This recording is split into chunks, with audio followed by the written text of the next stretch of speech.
The chief Navy SEAL stood with his arms crossed, eyes narrowed against the glare of the desert sun. The training range stretched endlessly before him, flat, dusty, and shimmering with heat. Targets gleamed faintly in the distance, steel plates set at distances that would intimidate even the most confident marksman. Around him, a circle of men waited, grizzled operators, hardened by years of combat, each one with muscles sculpted not in a gym but in war. And in the middle of them all stood her. She wasn't what anyone expected. Her frame was lean, not large. Her posture quiet, almost too quiet for the brutal energy of the men around her. She wore the same fatigues, the same gear, the same weight of expectation pressed down on her shoulders, but something about her felt different. Her eyes, steady and unblinking, carried none of the bravado that danced in the smirks of the others. The chief studied her carefully. He had seen hundreds of recruits and specialists cycle through this range, many of them collapsing under pressure, some barely making it through the tests. But this assignment was different. Orders had come down from above. She was to be tested with the Barrett .50 caliber rifle. The Barrett wasn't a weapon. It was a statement. A beast forged to punch through vehicles, fortifications, even light armor, and ranges where most rifles were useless. It was nearly 5 feet long, weighing over 30 pounds, and it kicked like a mule with every shot. To hand it to her felt like placing a sword in the hands of a child. And yet, here he was, doing exactly that. The chief motioned to the armory assistant, who rolled the heavy case forward. The Barrett emerged like a dark beast, its massive barrel gleaming beneath the sun.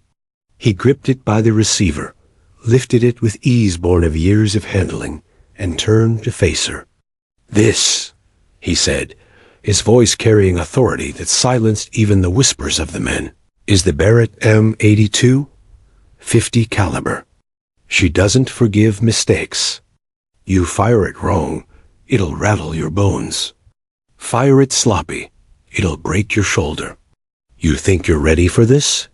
Her eyes didn't waver. She simply nodded. That simple motion stirred unease in him. Most recruits would swallow hard, hesitate, maybe even try to cover their fear with humor. She gave nothing, no emotion, no hesitation, just calm acceptance.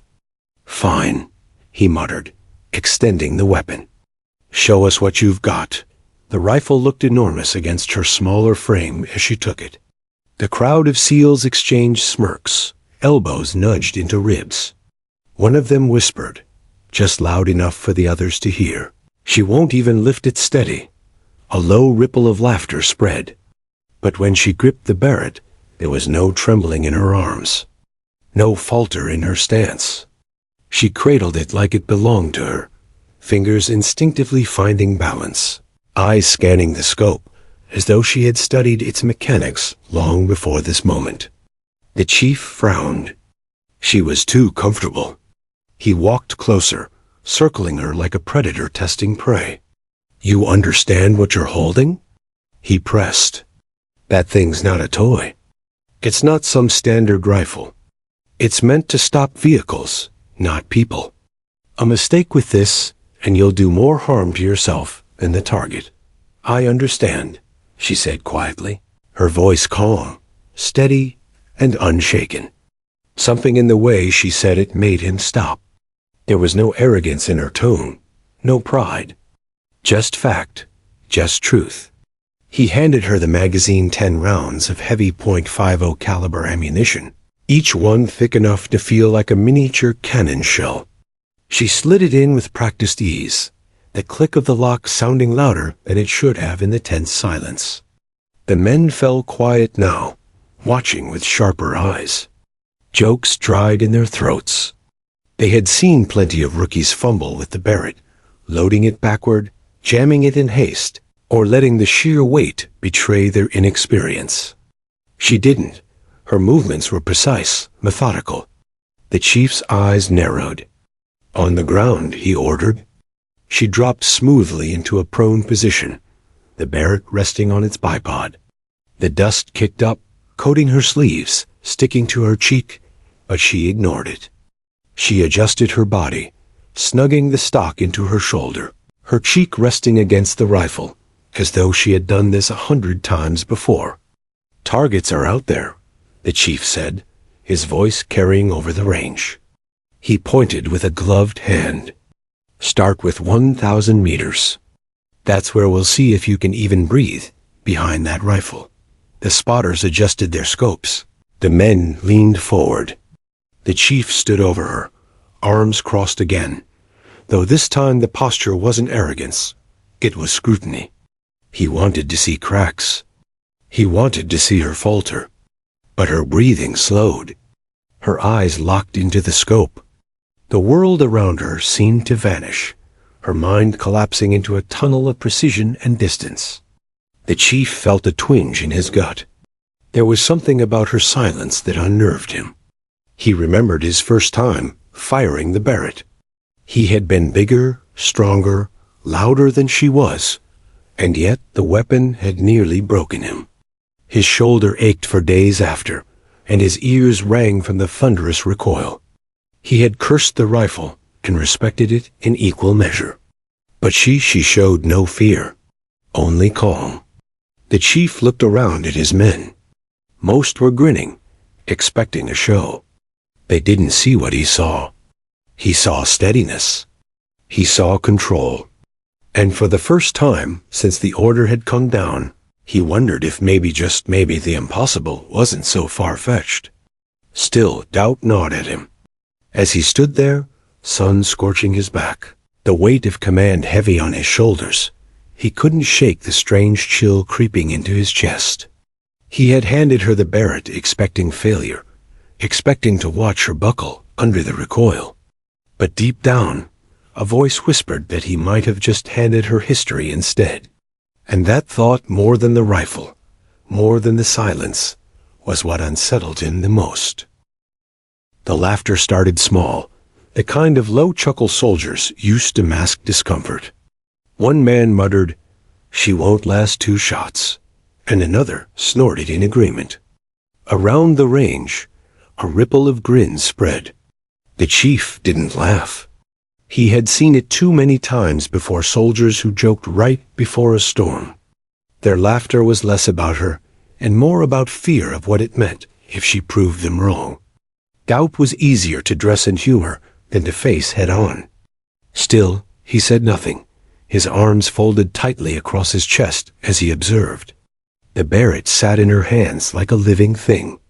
Its matte black frame caught the sunlight in sharp angles, a beast of steel and recoil that had broken stronger soldiers than her. The men around her knew its weight, its fury, and most of all, its unforgiving nature. She adjusted the rifle on its bipod, her movements unhurried. Dust clung to her elbows, her cheek pressed to the stock, eyes locked through the glass of the scope. She was calm, eerily calm. The chief leaned down slightly, his voice low and edged with warning. "You fire this wrong, it'll own you. This rifle isn't about strength, it's about control. If you don't respect it, it'll put you flat on your back." Her breathing didn't change. Her hand stayed steady on the trigger guard. She whispered, barely audible, "I respect it." The chief straightened, his jaw tightening. It wasn't the words, it was the way she said them. Not defiant, not fearful. Just matter of fact, as though the Barrett belonged to her as much as the ground beneath her elbows. Behind them, one of the SEALs shook his head, grinning. "She's too small. The kick's gonna knock her out cold. Maybe she'll dislocate a shoulder," another added, his tone light but eyes fixed on her. The chief didn't rebuke them. He wanted the pressure. He wanted the voices in her ears, the weight of doubt on her back. Pressure was the crucible of truth. If she could focus through it, she might have a chance. He crouched near her head, speaking so only she could hear. "You're not here to impress anyone. You're here to survive the rifle. Forget the noise. Forget them. Just you and the scope." Finally, she spoke again, her voice a whisper of steel. I already forgot them. The chief froze for a heartbeat, caught off guard.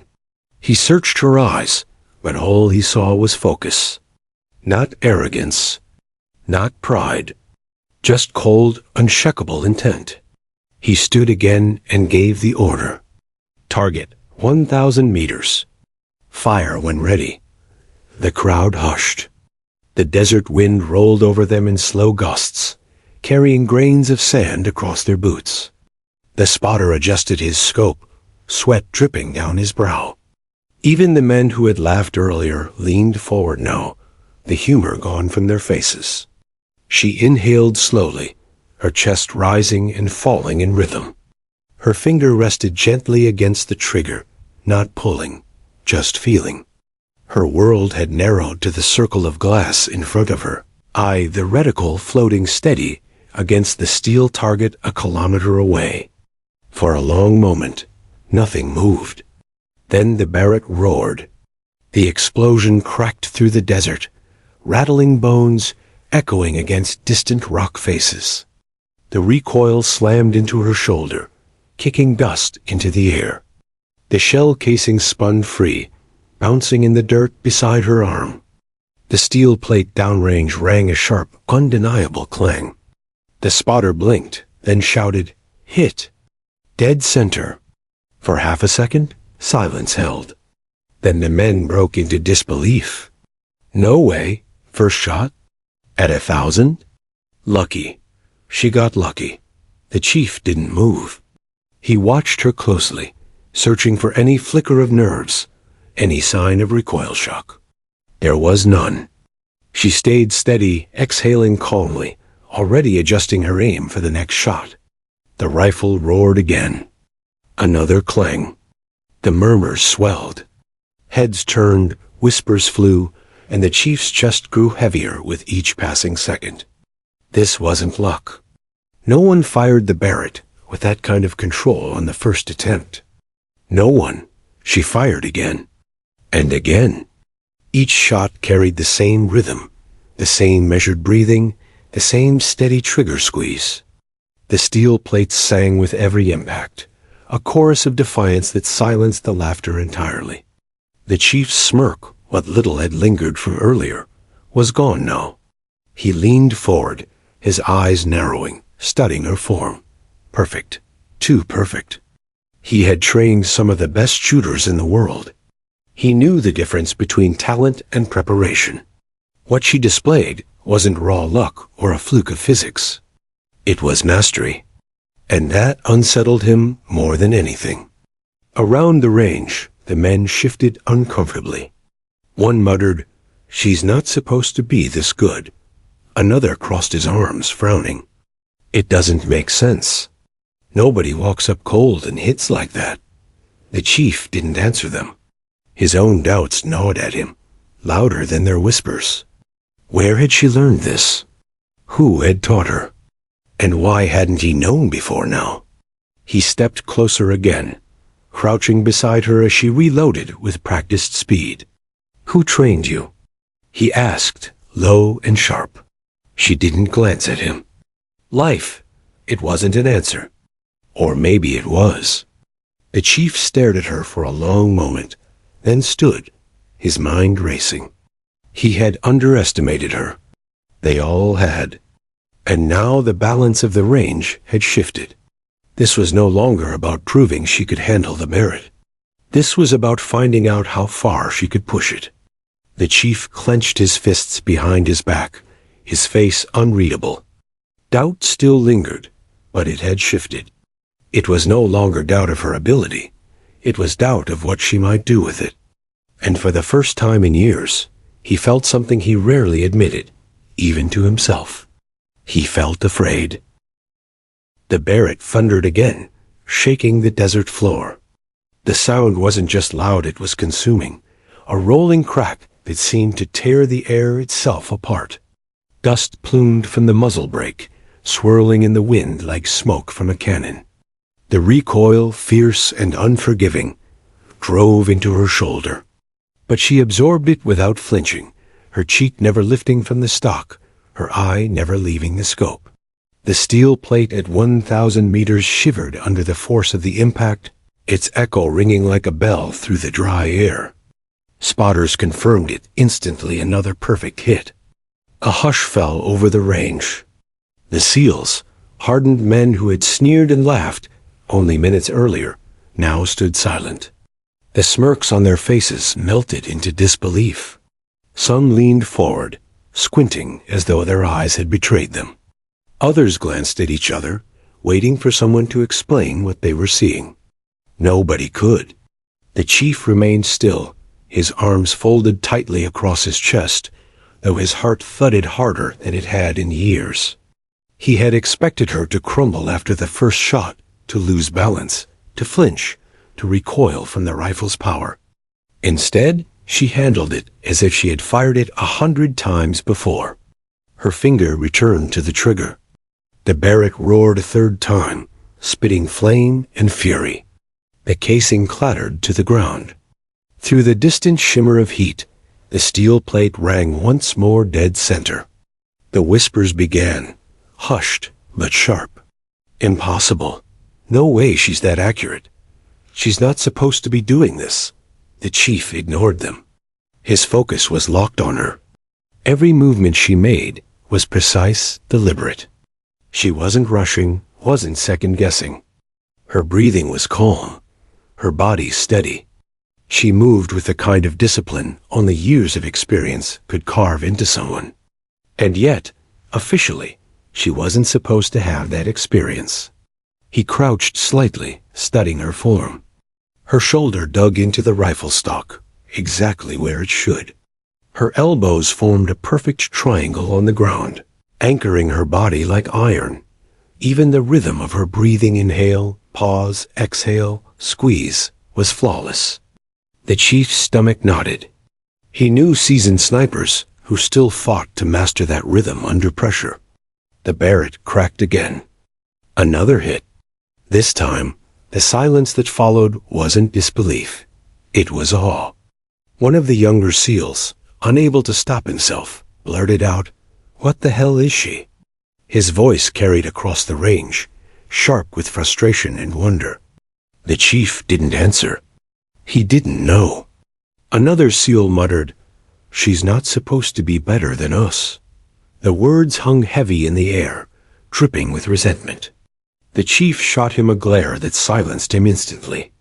This wasn't about pride anymore. This was about something deeper. She was rewriting the unspoken rules in front of their eyes. She fired again, the Barrett's echo rolling like thunder across the barren range. The target rang. Another bullseye. She reloaded smoothly, her hands moving with efficiency that unnerved even the most experienced eyes. Not once did she look at the men behind her. Not once did she seek validation. She was locked into a private world where only the rifle, the scope, and the target existed. The chief couldn't help but respect that. Still, unease grew in him. Each perfect shot widened the gulf between what he had expected and what was unfolding. He thought of the day's orders, of the assignment dropped on his desk with little explanation. Test her, they had said. That was all. Now he wondered if he was the one being tested. The Barrett thundered again. Another hit. The spotter, his voice cracking slightly, confirmed, dead center. Again, the chief's jaw clenched. He had seen enough to know this wasn't chance. Chance couldn't string together shot after shot like this. This was skill. Raw, undeniable skill. He leaned closer, his voice low so only she could hear. "Where did you learn this?" She didn't flinch. Her eyes stayed pressed to the scope. "Where I had to." The chief's pulse quickened. It wasn't the words, it was the weight behind them. He wanted to press her, demand answers. But something in her tone stopped him. It wasn't defiance. It wasn't arrogance. It was truth. And he realized, with a chill, that maybe he didn't want to know the full story. By now, the SEALs behind him had grown restless. What had begun as mockery had turned into uneasy silence. They shifted their weight, arms crossed, eyes darting between each other. Pride was bleeding into insecurity. One finally spoke, his tone sharp with irritation. "Chief, this is insane. Nobody does this first time out. Nobody." The chief didn't respond. He couldn't knock without betraying his own disbelief. Instead, he kept watching her. Shot after shot, the Barrett barked. The targets obeyed. The desert echoed with steel and thunder. And with each impact, the foundation of doubt cracked further. By the time her 10th round struck dead center, the range was silent again. Not from disbelief this time, but from something heavier. Respect. She ejected the final casing, the metallic clink ringing softly against the dirt. Slowly, she lifted her head from the scope, exhaled, and sat back on her elbows. Her face was calm, her expression unreadable. Not a smile. Not even relief. Just composure. The chief stared at her for a long moment, searching for anything, a flicker of pride, a trace of nerves, some sign that what had just happened mattered to her. But there was nothing. She might as well have been firing a standard rifle at a paper target 50 meters away. The chief felt his throat tighten. He had been in combat zones across the world. He had led men through firefights, watched legends rise and fall. And yet, standing there in the desert, he realized he had just witnessed something rarer than all of it. Not just skill, not just precision, something beyond, something he couldn't yet name. Behind him, the murmurs started again, quieter this time, cautious. "She's not normal. She's different, maybe better than us." The chief turned, silencing them with a glance. He didn't need to say a word. They knew. As he faced her again, he finally admitted to himself what he had been fighting since the first shot rang out. This wasn't just about testing her. This was about witnessing the beginning of something that none of them, him included, were ready for. And deep inside, though he would never admit it aloud, the realization both awed him and terrified him. The desert sun bled into the horizon, casting long shadows across the firing range. Heat shimmered in the distance, warping the steel silhouettes into ghostly figures that danced above the sand. The Barrett sat silent now, resting on its bipod, but the echoes of its thunder still clung to the air. She lay prone, calm as ever, while the men behind her shifted restlessly. They had just witnessed something they couldn't explain, shot after shot, striking true at 1,000 meters. Her composure unshaken, her precision unmatched. For a group of elite SEALs, men forged in the crucible of war, it was more than humbling. It was unnerving. The chief stood over her, arms locked behind his back, jaw set. His eyes traced the line of steel targets stretching across the desert, farther and farther, until they were little more than specks on the horizon. Doubt had once filled him. Now it was something else, something heavier. He couldn't shake the feeling that he was staring at more than just a shooter. The silence broke. One of the younger SEALs stepped forward, a sly grin spreading across his face. He was tall, broad, and carried himself with the kind of swagger only years of survival in dangerous places could build.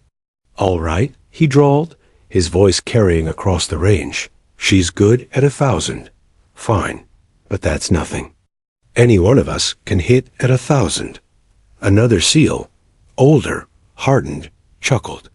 "Speak for yourself. She's making us look bad already." The younger one ignored him, his eyes locked on the horizon. He raised his arm and pointed, his fingers sweeping across the distant mirage. There, 3,247 meters. His grin widened. "Let's see her try that," the crowd murmured, voices rising in disbelief. 3-2-4-7? Are you kidding? That's over 2 miles. Not even chiefs hit that on the first run. The chief's gaze snapped to the young man. Sharp and cold. That's not a challenge. That's a death sentence for a bullet. Wind, heat, drop, it's a shot nobody makes cold. The younger seal smirked. Exactly. He crossed his arms, turning back toward her. She's got everyone whispering like she's a ghost. Let's see if she can bleed like the rest of us when she misses. The words hit the air like sparks. The chief clenched his jaw. He wanted to shut it down, to dismiss it as nonsense. And yet, his eyes drifted back to her. She hadn't moved. She hadn't looked back at the men taunting her. She simply adjusted her scope, her fingers gliding across the dials with calm precision. Finally, she spoke. Quiet, steady, certain. I'll take it. The range fell into silence again. The chief blinked, stunned. You don't even know what you're agreeing to, he snapped. That shot isn't just hard, it's nearly impossible. At that distance, a bullet can drop over 100 feet. You have seconds of flight time. The wind changes out there in ways you can't see, can't predict. I'll take it, she repeated, her tone unchanged. The younger seal grinned wider, clearly pleased with himself. Now this is going to be fun. The chief's eyes bore into him, a storm of anger threatening to break, but he didn't speak. He turned back to her. Do you even understand what it means if you miss? Her finger traced the edge of the trigger guard. Her breathing stayed slow, calm. Then she lifted her head just enough to look at him. I don't plan on missing. The chief froze. The weight of her words pressed down heavier than the desert heat. There was no arrogance in her tone, no bravado, just the same cold certainty she had carried since the moment he handed her the rifle. He swallowed hard, his mouth dry. He wanted to laugh, to tell her she was insane, but the words wouldn't come. Something in his gut whispered that he should stay silent, that what was about to happen wasn't his to interfere with. The spotters set up, adjusting their scopes for distances they rarely used. Their voices cracked as they muttered calculations, adjusting for bullet drop, windage, humidity. One of them shook his head. This is madness. I don't even know if my glass can hold clear that far. The chief stood behind them, his arms folded tightly. His face betrayed nothing, but inside, his chest felt like a vice. He wanted to stop this, to call it off. And yet, some darker curiosity held him in place. He had to see. She settled back into position, adjusting the Barrett's bipod, shifting her weight until the rifle was snug against her shoulder once more. Her eyes fell back into the scope, the rest of the world fading into silence. The chief watched her body language. No tension, no hesitation, only calm. And that calm terrified him. Behind them, the whispers grew again. She's gonna fail. Hell, we'd all fail. Maybe now she finally break. The chief turned, silencing them with a glare sharp enough to cut steel. Then he looked back down at her. This isn't just about skill. You need to understand the physics here. That round's gonna travel over 10 seconds. The earth curves beneath it. The wind out there isn't the wind here. You can't possibly. But she was no longer listening. Her world had already shrunk to the scope. The chief sighed, a heaviness sinking into his chest. He had handed her the rifle, expecting failure. He had watched her prove him wrong at 1,000 meters. And now, here she was, staring down a shot that could make or break legends. He rubbed his temple, muttering under his breath. What the hell are you? The desert wind picked up, a long gust carrying grit across the range. The steel plates in the distance shimmered, wavering against the haze. She inhaled slowly. Her finger brushed the trigger. The chief, hardened by decades of war and training, realized he was holding his own breath. Because deep down, in the place where he never allowed doubt to creep, he wasn't sure anymore if she could miss. And that thought chilled him more than anything. The desert had fallen quiet, the kind of quiet that seemed to press on the skin. No laughter, no. No muttering. The men who had scoffed earlier stood with arms folded, jaws tight, eyes fixed on her as though waiting for a ghost to reveal itself. She lay prone in the dust, the Barrett stretched out before her like some mythical beast. Its long black barrel shimmered with heat waves, the bipod legs dug deep into the sand. Her cheek rested against the stock, one eye closed, the other peering through the scope. The chief stood behind her, unmoving, his hands locked behind his back. He wanted to bark an order, to call the madness off. But his voice stayed trapped in his throat. Because she was already gone. Not physically, she was there on the ground, a rifle pressed to her shoulder. But her mind, her focus, had tunneled down into another world. A world that none of them could follow. She slowed her breathing, feeling her pulse in her fingertips. Each beat was a drum she needed to silence. The Barrett was heavy, but its weight felt like part of her body now. Her eye adjusted through the scope, staring at a target so distant it barely looked real. 2 miles away, a steel plate shimmered in the mirage. Most would call it impossible. She didn't. Her lips parted slightly as she whispered numbers, calculations spilling like a mantra. Wind, 7 knots, left to right. Mirage heavy adjust for shimmer. Drop. 300 inches, maybe more.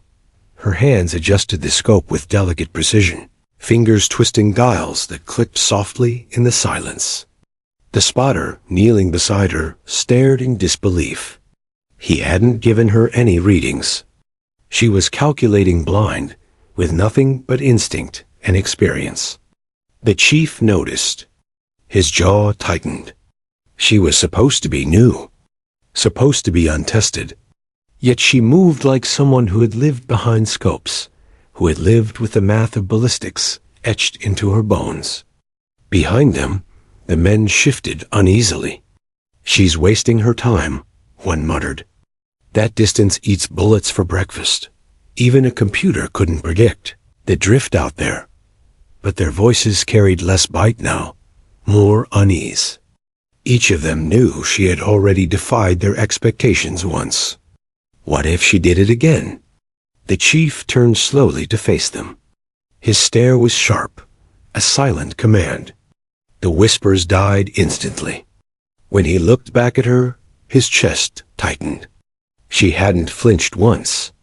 The desert wind picked up, tugging at her hair, carrying sand that bit against her skin. She blinked once, then adjusted again. Her mind worked in silence. She visualized the bullet's path, a curved arc through heat and gravity, cutting through unseen gusts of wind, falling further and further before it would reach the steel.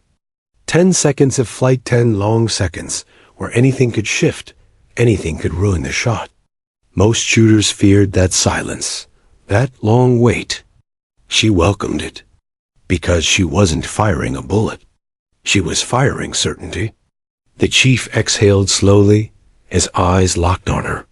He thought back to every sniper he had trained, every legend he had known. None had looked like her. None had carried this kind of stillness. It was unnatural. No, it was more than that. It was terrifying. He crouched low beside her, his voice rough, barely above a whisper. You don't have to prove anything. Not to me. Not to them. Nobody will think less of you if you walk away from this shot. She didn't move. Her eye stayed locked on the scope, her finger brushing lightly against the trigger guard. Then she spoke, her tone quiet, almost serene. I'm not proving anything. The chief frowned. Then why? Her breath steadied. Because it's there. The words sank into him like stones. He had heard mountaineers talk that way, explorers, the rare few who chased the impossible simply because it existed. She wasn't trying to outshine them. She wasn't chasing glory. She was chasing inevitability. The chief's throat felt dry. He wanted to argue, to drag her up by the collar, and end it. But he couldn't. Something in her voice stopped him. The spotter cleared his throat nervously, eyes flicking between her and the chief, winds shifting. I wouldn't. She lifted one hand, silencing him without a word. The chief's eyes widened. Not because of her gesture, but because the spotter obeyed. She turned the scope dial one last time, then let her hand settle back on the grip. The world shrank. Her heartbeat slowed. Her breathing vanished. The dessert, the men, the chief, they all faded until there was only her, the Barrett, and the steel plate shimmering in the distance. Time stretched thin, each second heavy with expectation. The chief could feel sweat on his back despite the wind. His stomach churned, and he realized with a start that he was nervous. Genuinely nervous. Not for her. For himself. Because if she hit this shot, nothing he believed about limits would ever stand unchallenged again. Behind them, one SEAL whispered under his breath, "She's crazy." Another answered, "Maybe, or maybe we are." The chief ignored them. His eyes were fixed on her finger, now resting against the trigger. The stillness in her body was absolute, like she had fused with the rifle.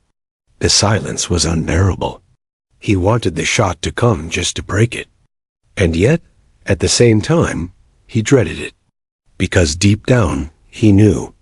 She wasn't calculating anymore. She was ready. And when she squeezed the trigger, the world itself would hold its breath. The desert held its breath.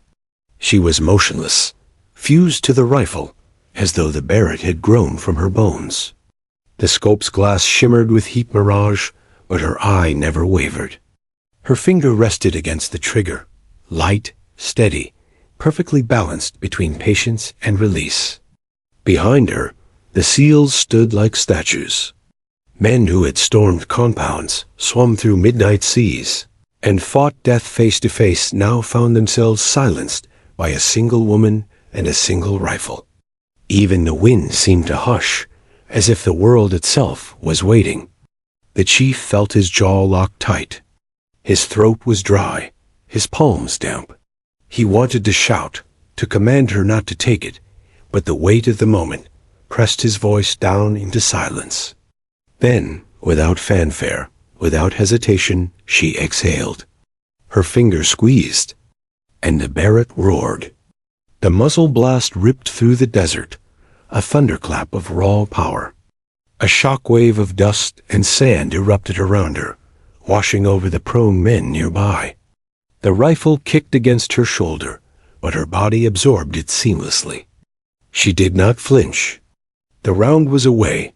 A .50 caliber slug tore into the air, spinning, burning, ripping into the vast expanse between shooter and steel. For a heartbeat, it was invisible. Then it became everything. The chief's eyes snapped through binoculars, following a faint trace in the shimmering haze. His heart pounded, every beat screaming at him to remember physics, to remember reality. The bullet was doomed. The distance was too far. And yet, he couldn't look away. The men muttered under their breath, but none dared speak above a whisper. 10 seconds in flight. Too much time. The wind'll eat it alive. Each second dragged. The bullet arced higher and higher, a curve carved by gravity itself. It soared across the barren stretch of desert, a black comet invisible to the naked eye. She remained frozen, cheek still pressed to the stock, eye locked on the scope. Her breathing was silent. Her body gave nothing away. The chief realized with dawning horror that she wasn't watching the bullet. She already knew. 4 seconds. 5. 6. The world grew unbearable. Sweat ran into the chief's eyes, but he didn't blink. His heart felt like it was trying to punch through his ribs. 7. 8. The bullet's path wavered in the mirage. Wind tugged at it. Gravity pulled at it. The earth itself seemed to push against it. 9. The chief's chest tightened. He wanted to look away, to spare himself the sight of failure. 10. The steel plate in the distance shivered, then rang. A sharp, metallic clang drifted back across the desert, faint at first, then undeniable. The target had been struck. The chief's breath caught in his throat. The binoculars slipped in his hands. The world tilted, unsteady, as though reality itself had been bent. The men erupted in shouts. No way. Holy, she hit it. 2 miles. The chief didn't move. He didn't shout. He couldn't. He simply stared through the haze, the steel plate still trembling on its post. Hit, dead on. His knees nearly buckled. She lifted her head slowly, pulling away from the scope. Her eyes blinked once against the glare of the desert sun. Her face carried no smugness, no grin, no sign of triumph. Only calm. She reached forward, flicked the safety on the Barrett, and set her hands flat in the sand. Her breathing was slow, steady, as though she had just finished something inevitable, something routine. The men around her, however, were far from calm.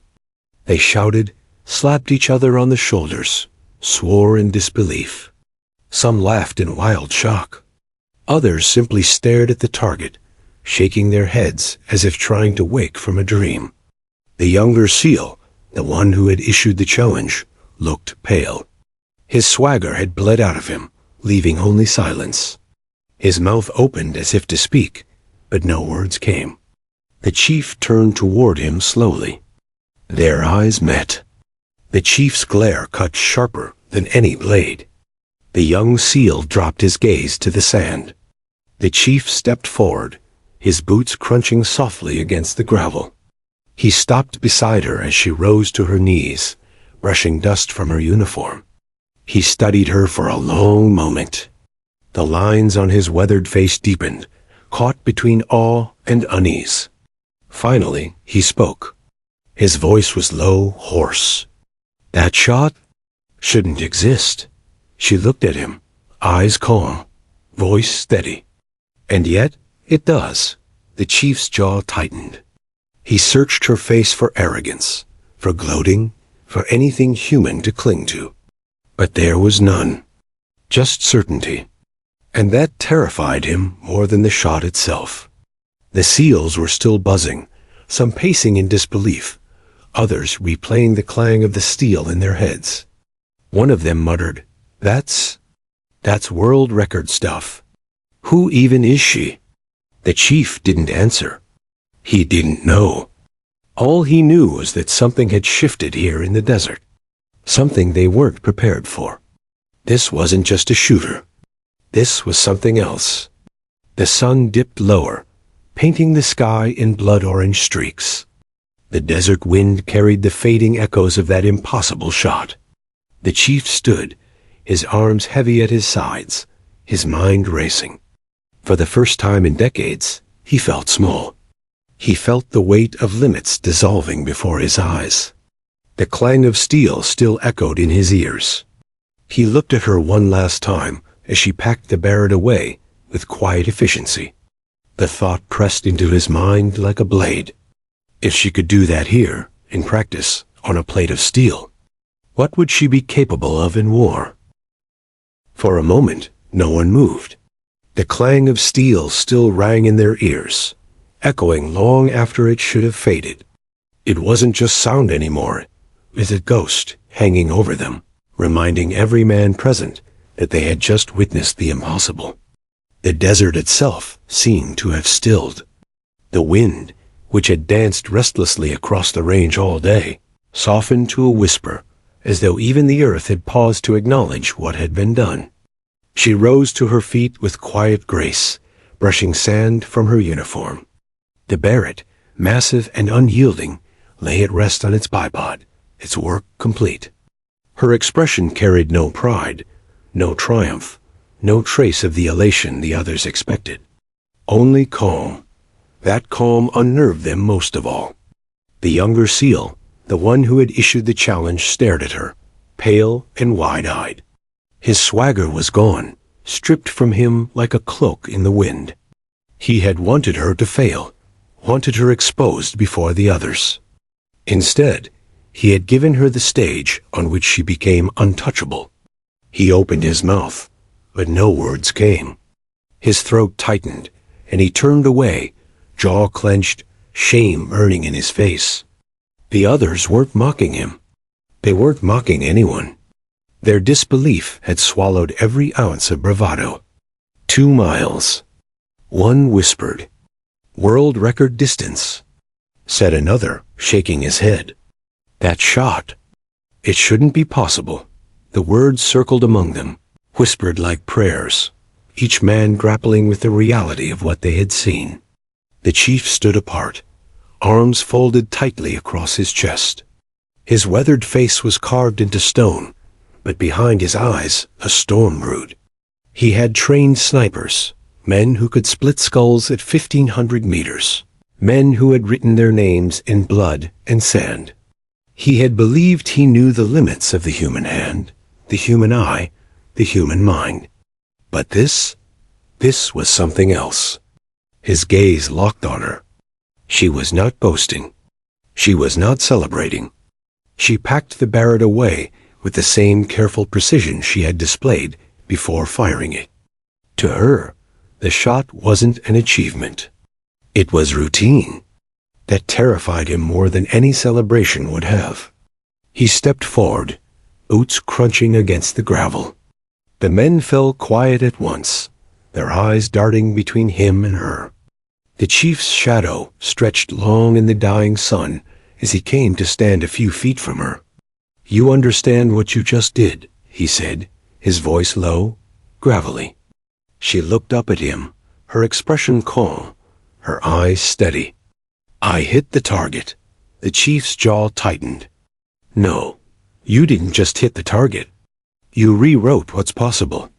You've made shots no sniper in the history of this unit has dared to claim. She didn't flinch. She didn't waver. She only tilted her head slightly, as though his words were unnecessary. It was there, she said softly. So I took it. The chief felt his stomach churn. Those words again. Because it's there. She didn't treat limits as obstacles. She treated them as illusions. And worse, she believed it. Behind him, the seals lingered, whispering, watching. Respect began to creep into their eyes. Not the casual respect owed to a peer, but something heavier. Something closer to reverence. And yet, mingled within it was fear. Because they couldn't explain her. Skill could be trained. Instinct could be sharpened. But this felt like something beyond both. The chief broke the silence again, stepping closer. Where did you learn that? His voice was quieter now, more controlled, but no less sharp. No one makes that shot cold. Not even the best. She met his stare, unflinching. You asked me to shoot. That's not an answer. It's the only one I have. Her tone was calm, but there was something in it that shut him down, something that told him pressing further would yield nothing. The chief exhaled, his chest heavy. He wanted to believe she was lucky. That chance had guided the bullet. But the steadiness in her eyes told him otherwise. She had expected it to land. She had known. The sun sank lower, washing the desert in gold. The men began to disperse, still muttering, their voices carrying fragments of awe and disbelief. A few glanced back at her, their eyes shifting between admiration and unease. The younger seal lingered, his pride in tatters. He muttered something under his breath, too low for the others to hear. Something bitter, something angry. Then he turned sharply and strode off, leaving a trail of silence in his wake. The chief noticed. He said nothing. His focus stayed on her. She lifted the Barrett with ease, locking it into its case. The action was slow, deliberate, ritualistic, as though sealing away the weapon sealed away what had just happened. When the latches clicked shut, the sound carried like a hammer in the stillness. She straightened, brushed the sand from her knees, and looked at him once more. "Will there be another target?" she asked. The chief felt his mouth go dry. For the first time in years, he didn't know what to say. He shook his head slowly. No, not today. Her gaze lingered on him a moment longer, unreadable. Then she turned, walking toward the tents in the distance, the Barrett's case balanced in her hand. The men parted as she passed, their eyes following her with a mixture of awe and caution. None dared speak to her. None dared stop her. She was already beyond them. The chief stayed behind, staring out across the desert, where the steel plate still trembled on its post. His mind was a storm. This wasn't just about skill. It wasn't just about talent. This was something else. He clenched his fists, his jaw locking tight. Because for the first time in his career, he wasn't sure if he was staring at the future of warfare, or at something he couldn't control. And that thought chilled him to his core. The desert had quieted once more, leaving only the faint hum of wind over sand and the distant shimmer of the steel plate. The echoes of the Barrett's historic shot still lingered, hanging over the range like a ghost of impossibility. The SEALs had returned to their routines, but nothing was routine anymore. Their laughter, their bravado, even their conversations, all carried a subtle tension, a note of reverence mixed with disbelief. Every glance toward the woman who had fired the 3,247-meter shot held something unspoken. Awe, fear, and an acknowledgement that limits had been shattered. The chief remained behind, alone, staring at the horizon where the target still trembled. His mind replayed every moment of the day, every shot, every adjustment she had made, every whispered number as she had calculated wind, mirage, bullet drop. He could not erase a single detail, nor would he want to. She had rewritten the rules. Word of the shot spread quickly, first among the men in the unit, then up the chain of command. By nightfall, whispers of her achievement had reached headquarters. Soldiers in other units muttered her name with awe, and even seasoned snipers from other branches questioned their own training. One of the officers said it plainly. Nobody has ever done that. Nobody. And yet, for her, it had been nothing extraordinary. She sat alone near the tents, the Barrett safely stored in its case beside her. The desert sun dipped behind distant hills, casting long shadows over her figure. Her gaze was calm, almost meditative, as though the entire day's chaos was already behind her. The chief approached, his boots crunching softly in the sand. He did not speak immediately. He studied her, searching for the human spark of pride, of triumph, of arrogance. There was none. "Do you understand what you've done?" he asked finally, voice low and measured. She looked at him, her calm gaze meeting his storm. "I understand I hit the target. That's not all you did," he replied, his tone tight. "You've shifted the standard for every sniper in this service. You've made what we thought impossible, possible. You've changed everything."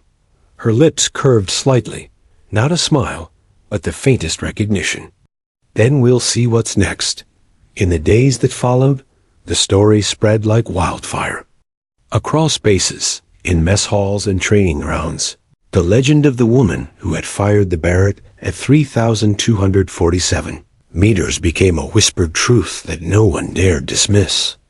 Officers, engineers, and marksmen replayed the calculations, attempting to rationalize what had happened. Even the most skeptical among them could not explain the precision, the calm, the control she had displayed. The chief watched the ripple of awe and disbelief with a mixture of pride and unease. Pride, because he had witnessed history. Unease, because he understood that she was no ordinary soldier, no ordinary sniper. Her skill was more than human, more than training. It carried the weight of inevitability, and with that came questions he could not answer. Back at the training range, she returned to her routines, as though nothing extraordinary had occurred. She trained, she recalibrated, she practiced, but even now, every man who watched her knew they were in the presence of someone who had touched the edge of human possibility. The chief often found himself standing at a distance, observing her quietly.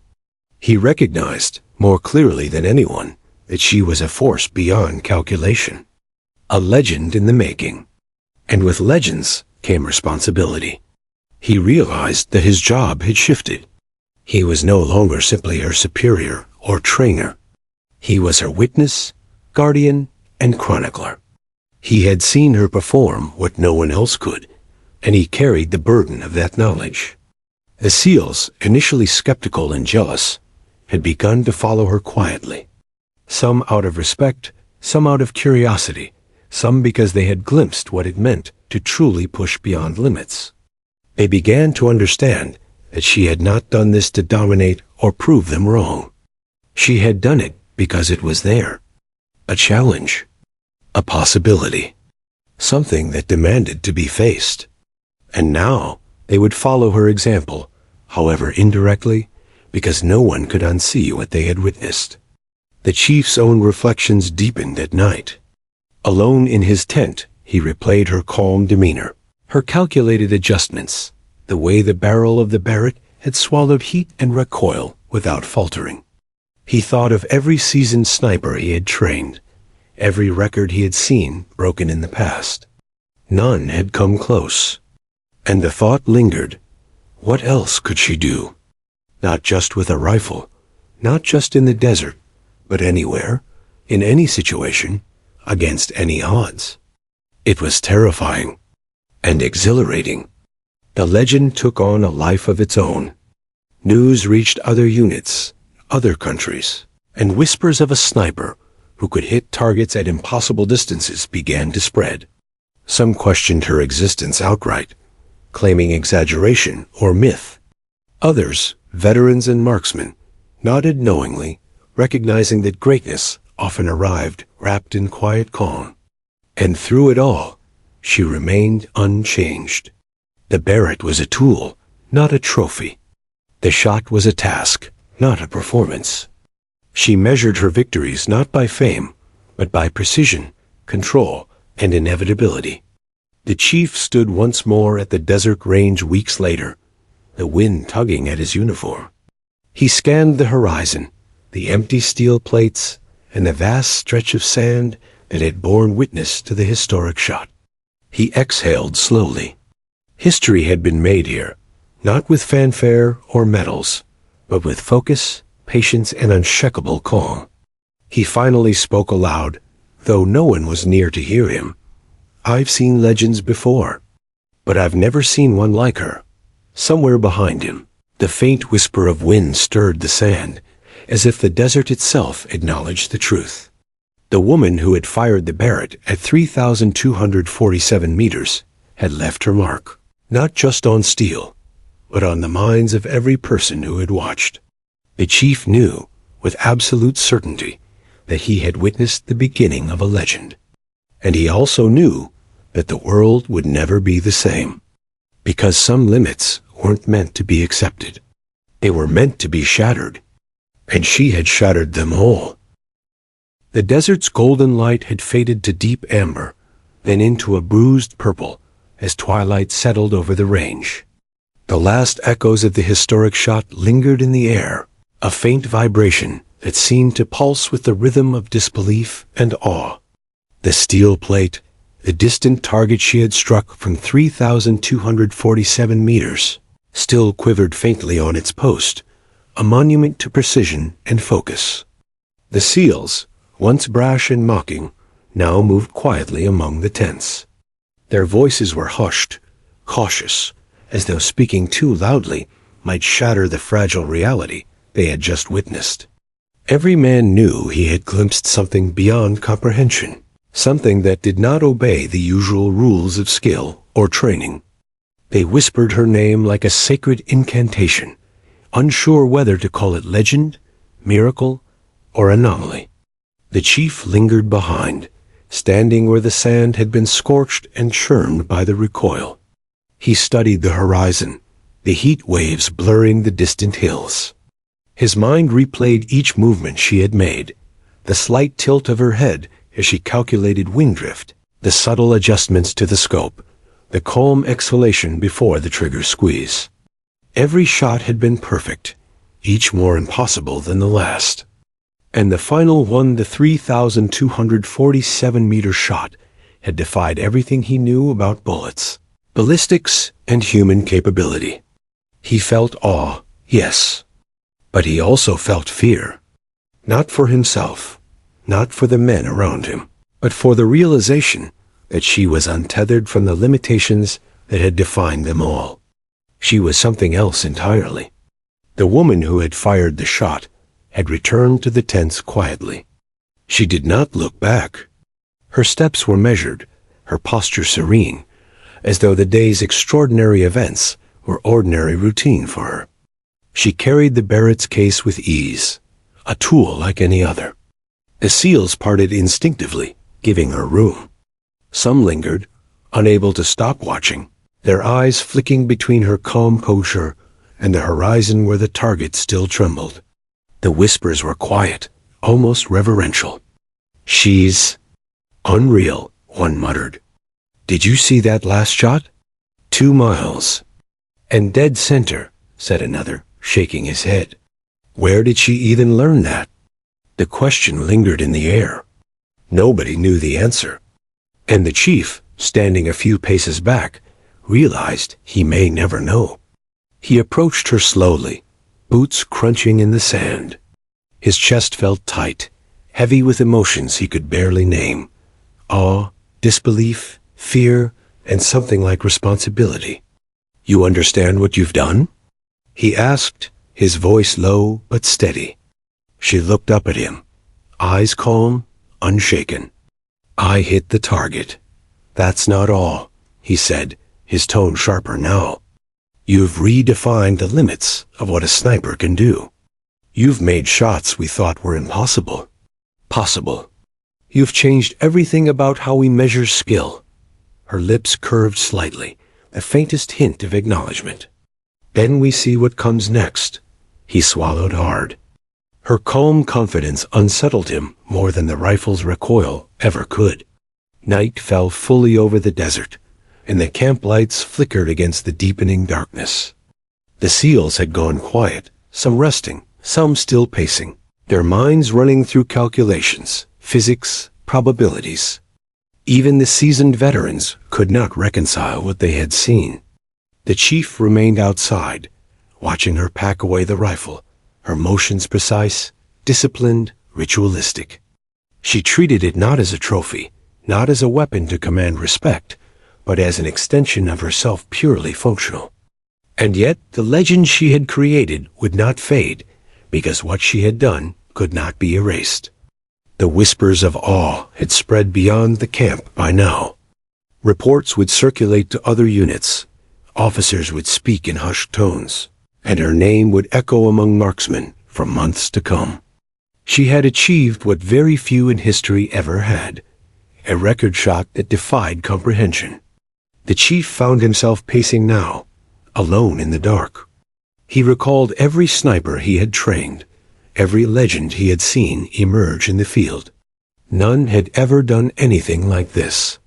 None had approached a rifle with this level of calm and inevitability. He realized something chilling. He had not trained her, had not tested her limits. He had simply witnessed them. And that realization pressed down on him. Because she was not just a remarkable soldier. She was a force that could not be contained. The thought sent a shiver down his spine. The next day, she returned to training with the same precision and discipline, as though nothing extraordinary had happened. The SEALs followed cautiously, some with newfound respect, some with quiet apprehension. They had seen the impossible and had no choice but to accept it. The chief observed, standing back, letting her move through drills and calculations. He knew now that the legend was more than a story. It was a presence, something alive that would shape every mission, every operation, and every soldier who trained alongside her. And as he watched, he realized another truth. This was only the beginning. The shot at 3,247 meters had made history, yes, but it had also set a precedent. Limits existed to be challenged, records existed to be broken, and she had already shown the path. Every soldier in that camp, every observer who had heard of her, would now carry the same question. How far could she go? In the quiet of the night, the chief finally allowed himself to reflect. He thought of the day, the impossible shot, the silence, and the awe. He thought of the men who had laughed at her at first, and the same men who now whispered her name with reverence. He realized that history wasn't made in the medals, the reports, or even the battles. History was made in moments like this, moments where limits were shattered, and the impossible became reality. And he knew, deep in his bones, that he had witnessed one of those moments. She had fired the rifle not for glory, not for recognition, not to prove herself to anyone. She had fired because it was there, because the challenge existed, and because she was the only one who could meet it.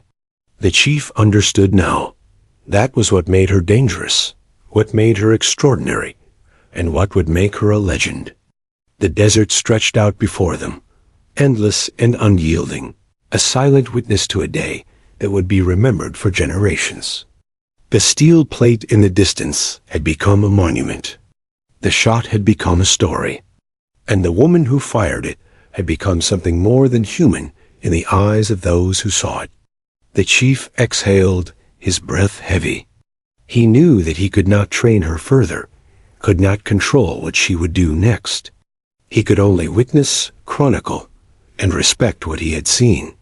Because the truth was clear, she had shattered every limit he knew. And in doing so, she had begun a legend.